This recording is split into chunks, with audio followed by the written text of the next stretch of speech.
Capítulo 8, verso 10. Deixa eu O correr terce- aqui, gente. O terceiro anjo tocou a sua trombeta, e precipitou do céu uma grande estrela, ardendo em chamas como tocha, sobre um terço dos rios e das fontes de águas da terra. Olha, então a terceira trombeta vai falar de uma queda de uma grande estrela. John Alan, bota para mim Apocalipse capítulo 1, verso 20. Este é o mistério das 7 estrelas que viste na minha mão direita e dos 7 candelabros de ouro. As estrelas são os anjos das 7 igrejas e os 7 candelabros são as 7 igrejas. Glória a Deus. Então veja que a palavra estrela está relacionada o quê? A anjo e mensageiro, correto? Então, quando a gente vê na Bíblia a palavra estrela, ela profeticamente significa anjo ou mensageiro. Então a gente entende que nessa parte aqui, tá? Essa estrela está fazendo referência justamente à queda de Lúcifer. Tudo bem? Que Isaías, Ezequiel, eles vão fazer a declaração, tá? Do que realmente ele está falando? Em Judas capítulo 1, em Judas 1, 12, 13, eles são rochas que ocultas e participam de vossas refeições comunitárias, banqueteando-se convosco sem escrúpulos. São pastores que apacentam a si mesmo, como nuvens sem água, levadas pelos ventos. São como árvores sem folhas, sem fruto, duplamente mortas, cujas raízes foram arrancadas. Olha bem do que ele está falando, 13. São como as ondas bravias do mar espumando suas próprias indecências, estrelas fora de curso. Olha bem, estrelas fora de curso, para as quais a escuridão das trevas tem sido reservadas para sempre. Então, do que Judas está fazendo declaração? São estrelas, né, reservadas para a escuridão. O que Judas ele está declarando é que sobre essa influência da queda, com a queda de Lúcifer, com a influência de Satanás, o que acontece? Ele começa a influenciar, tá, aqueles que deveriam, esses mestres, e fazem deles falsos mestres, que agora começa a corrompê-los pela palavra de Deus. Tá? Aí eu coloquei aqui, ó, esses falsos líderes religiosos são chamados por Judas de estrelas errantes. Como resultado disso, o ensino nas igrejas foram corrompidos. Aqui nós vemos a intenção do Apocalipse em dizer que as águas ficaram em absinto, isto é, amarga. Então essas águas estão relacionadas à palavra de Deus. Já deixa você falar, tá? Dá o microfone para ela ali atrás.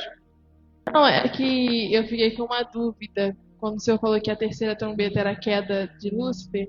Não, falei que um dos pontos principais dessa referência era a queda de Lúcifer, que iria influenciar, tá? Muito dos professores, dos estudiosos que deveriam ensinar a palavra de Deus, as águas cristalinas, mas que por essa influência eles não fariam. Tá? Eles levariam justamente o povo de Deus a uma idade das trevas, posso assim dizer, mas continua. Não, era isso que eu fiquei na dúvida, que eu pensei, pô, mas a queda não tinha que ser antes, quando ele foi expulso? Eu fiquei com essa dúvida. Não, isso aí é uma forma de linguagem. Ele não quer dizer que foi nesse período que Satanás caiu. Tá? É isso que a gente não pode, às vezes, em profecia, interpretar de forma literal. Ele apenas está fazendo uma declaração profética da razão pelo qual eles começaram a corromper a palavra de Deus. Então eles começam a corromper a palavra de Deus não por si mesmo, mas pela influência daquele que um dia havia caído do céu. Então, toda palavra deturpada, toda mentira, todo engano, Vocês lembram que Satanás ele arrasta uma terça parte do céu com a sua cauda? E em profecia, cauda significa engano, mentira. Então ele enganando, ele mentindo, ou seja, ele distorcendo a palavra de Deus, ele então arrasta um terço dos anjos. E é justamente aqui esse povo, esses mestres, tá? Começam então a distorcer, começam então a enganar e começam a arrastar uma multidão pela sua cauda, pelos seus enganos, pelas suas mentiras. Então é uma forma de linguagem. Não significa que aqui em Apocalipse que ele vai cair, tá bom? Na verdade, ele caiu bem antes da criação. A gente entende até que antes da criação da Terra. Tá? Mas eu não concordo muito não.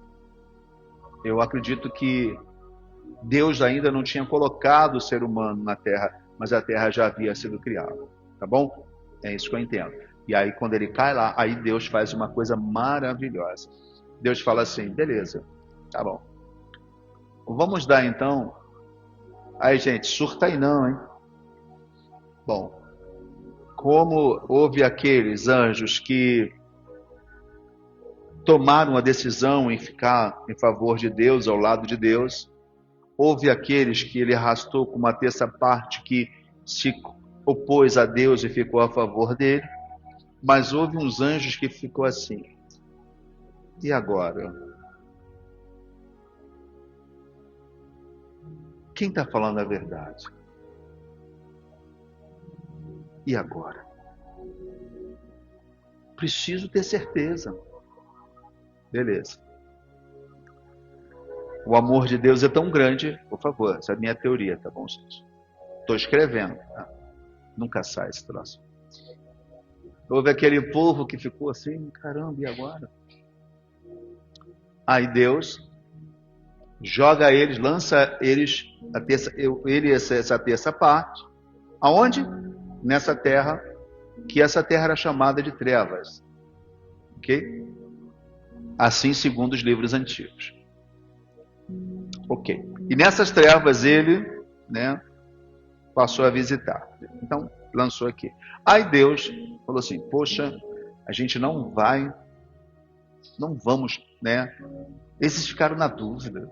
Estou falando linguagem aqui simples, para vocês, todo mundo entender. Caramba, como é que a gente vai fazer? Tá o Pai, o Filho e o Espírito Santo conversando.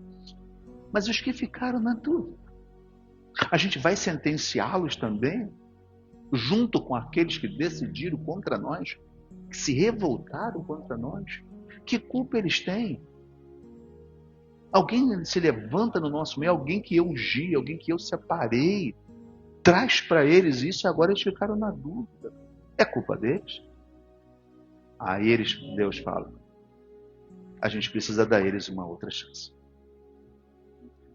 Aí talvez, mas como? O quê? Eles ficaram na dúvida na nossa presença, no local onde foram criados. Ok? Por causa daquele que eu criei também. Bom, a gente vai colocar eles junto com eles. Aqui, Lúcifer trouxe um outro governo. Tá. Então agora, nós vamos lançá-los onde ele está. E o nosso governo é que vai chegar lá. O governo dele vai estar lá e nós vamos levar o nosso. Para que eles possam decidir. Aí vem Jesus dizendo, é chegado, porque lá no céu chegou o reino das... A partir do seu interior veio o reino das trevas, no céu. Agora Jesus vem trazendo no seu interior o reino dos céus, no reino das trevas, para que os indecisos tomassem uma posição. Então, nem morno nem frio. Aliás, ou quente ou frio, morno será vomitado. Tudo bem aí, senhores? Aí você vai falar, pastor, então nós somos... É nisso que eu acredito. Simples assim. É por isso que vocês estão sempre em dúvida se fica no mundo ou se vem para Jesus. Porque lá no céu você viveu a mesma coisa.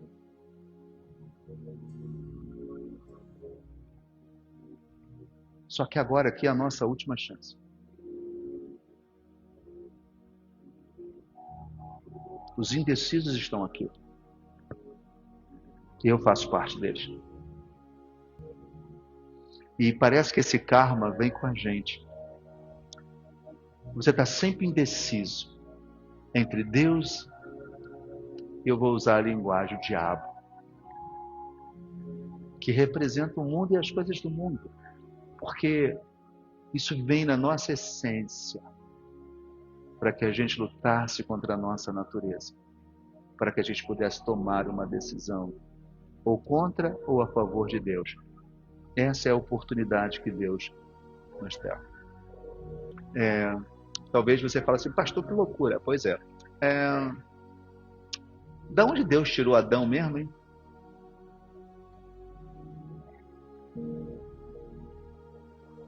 O corpo, né? Deus fez assim, ó.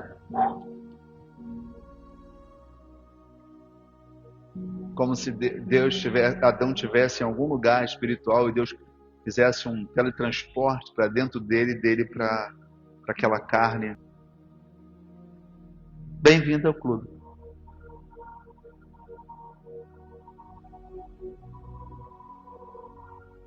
Ou você acha que no céu tem uma fábrica de almas? É por isso que Jesus, que fez anjo, veio e como homem nasceu de útero, para mostrar que nós viemos do mesmo lugar que ele veio e podemos fazer o que ele fez, agir como ele agiu, para nos dar a oportunidade de voltarmos para o lugar de onde nunca devíamos ter saído, que é o lado de Deus.